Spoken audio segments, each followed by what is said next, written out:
Hari ini kajian tabligh akbar dan insya Allah kita akan menjaga An-Nur ini, menjaga Melayu, menjaga Provinsi Riau tetap kokoh dalam mazhab Syafi'i.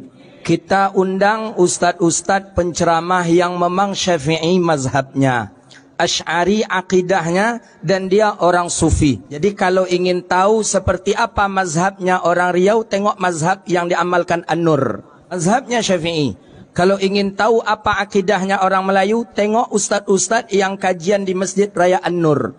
Tak ada lagi ustadz yang kajian di An-Nur yang bervariasi atau berakidahkan Wahabi Salafi, tidak ada. Itu asli punya orang Melayu An-Nur, punya orang Riau akidahnya Asy'ari. Kalau ingin tahu seperti apa orang-orang Riau, orang Melayu, datang ke An-Nur. Pengkajian dan kajiannya semuanya bersumberkan dengan tasawuf sufi. Itulah 3 tanda orang ahlu sunnah wal jamaah. Bermazhabkan salah satu mazhab yang 4, berakidahkan Abi Hasan Asy'ari, Abi Mansur Al-Maturidi, dan bertasawufkan dengan Imam Junaid atau Imam Al-Ghazali. Itulah aslinya Melayu. Siapa saja orang dan ulama dari Melayu, pasti dia bertariqah. Kita kenal dengan Syekh Abdul Wahab Rokan. Siapa yang tak kenal dengan beliau? Siapa yang tak kenal dengan Syekh Abdul Ghani Al-Khalidi Al-Kamfari? Tokoh Sufi yang membawa tariqah dari Makkah langsung dibawa ke Melayu Riau ini. Jadi tak pernah ada sejarah di Riau ini ada Wahaboy, itu tak ada. Baru inilah. Maka kita melihatkan kepada Nusantara, inilah Riau. Inilah Melayu. Melayu masih konsisten dengan Syafi'iyah, konsisten dengan akidah ahlu sunnahnya, konsisten dengan tasawuf Imam Junaid.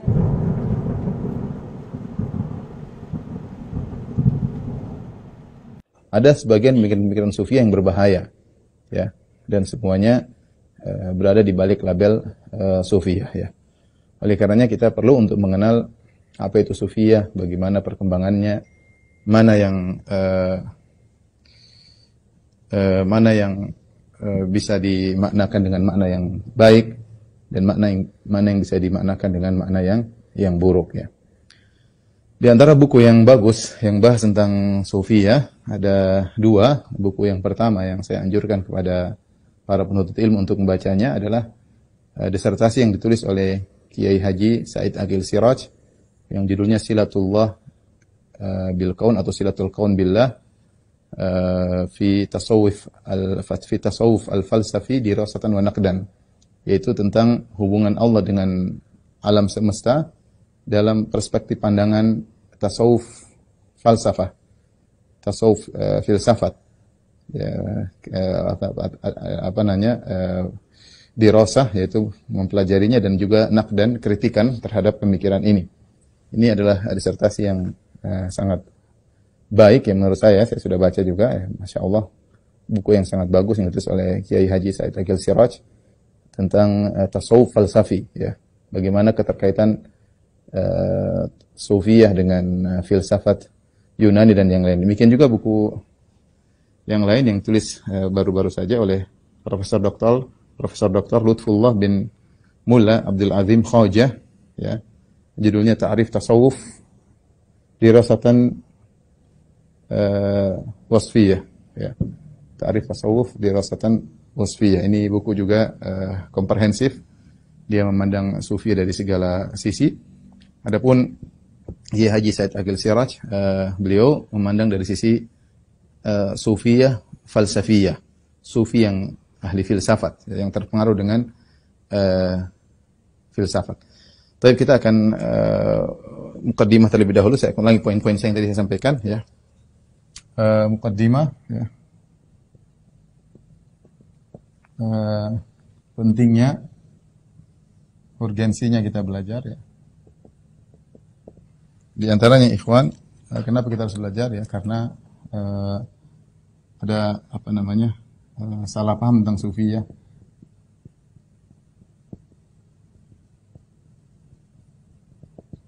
Sufiyah semuanya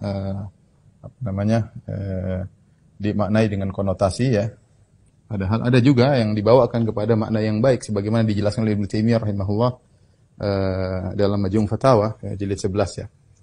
Halaman 18. Saya baru buka tadi ya. Kemudian banyaknya penyimpangan-penyimpangan dalam sufiyah ya. Baik dari sisi ibadah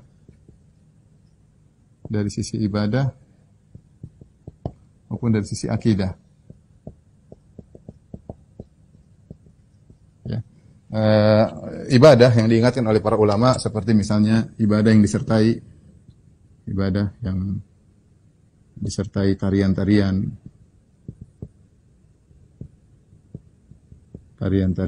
musik-musik dan semisalnya. Yang ini diingatkan oleh Imam Syafi'i, ya. Beliau meninggalkan Baghdad, di antaranya ada suatu istilahnya takbir. Takbir, ya, karena takbir itu kegiatan sufi ya, di mana mereka berzikir dengan nyanyian dan lain-lainnya ya. Imam Syafi'i tidak suka dengan hal tersebut. Kemudian dari sisi akidah, misalnya sebagian pemahaman sufiyah, tidak semuanya, sebagian pemahaman sufiyah, terutama yang falsafi, mengantarkan kepada kekufuran. Ada kekufuran seperti akidah al-ittihadiyah. Nanti apa bedanya? Wahdatul wujud, ya, dan yang semisalnya. Di antaranya sampai ada yang dibunuh seperti Sahrawardi al-Maqtul, sampai diberi gelar Sahrawardi al-Maqtul, yang dibunuh karena kezindikannya. Kemudian di antaranya Al-Hallaj yang dibunuh dan disalib atas fatwa para ulama di zaman tersebut karena kezindikannya, dia mengaku sebagai Tuhan. Seperti Ibnu Arabi dalam bukunya banyak Futuhat Makkiyah dan juga dalam kitabnya Fusul Hikam yang mengatakan perkataan Fir'aun, ana rabbukumul a'la, aku adalah Tuhan kalian maha tinggi, adalah perkataan yang benar bahwa Fir'aun masuk surga. Banyak ini semua berasal dari sufiyah falsafi, tasawuf falsafi, tasawuf al-falsafi, sufiyah falsafiyah, ya, yang mereka terpengaruh dengan filsafat Yunani, terutama akidahnya Platonis atau Aflutin kalau bahasa Arabnya.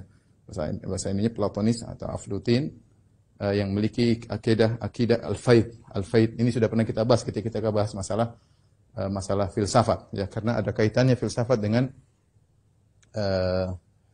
masalah akidah sufiyah. Kemudian di antara juga dari akidah misalnya ada pemahaman Nur Muhammadi. Nanti akan kita singgung sebagaimana ditulis oleh Kiai Haji Said Agil Siraj. Tulisannya sangat bagus, sangat indah. Saya nasihatkan sekali lagi kepada para penuntut ilmu untuk baca buku tersebut. Buku tersebut banyak di internet, tinggal di download. Tulis Silatullah bil Qaun fi tasawuf falsafi dirasatun wa naqdan. Risalah S3 ya.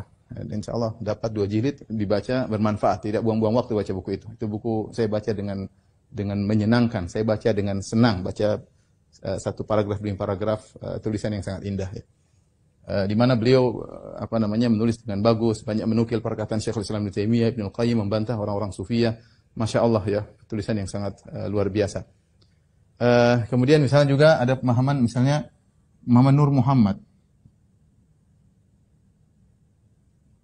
Nur Muhammad ini yang dipahami oleh Al-Hallaj, yang nanti kita singgung. Intinya Muhammad, dia mengatakan Muhammad ada 2, ada yang nurnya adalah azali, adapun jasadnya adalah muhdats baru, ya, yang dimana Nur Muhammad yang azali adalah sumber dari segala ilmu, dan ini seakan-akan zat pencipta Muhammad adalah azali, bahkan sebelum ada, mungkin nanti kita kalau dinukil oleh Syekh atau Kiai Said Agil Siraj dengan nukilan yang baik dari bukunya, perkataannya Al-Hallaj atau yang selainnya.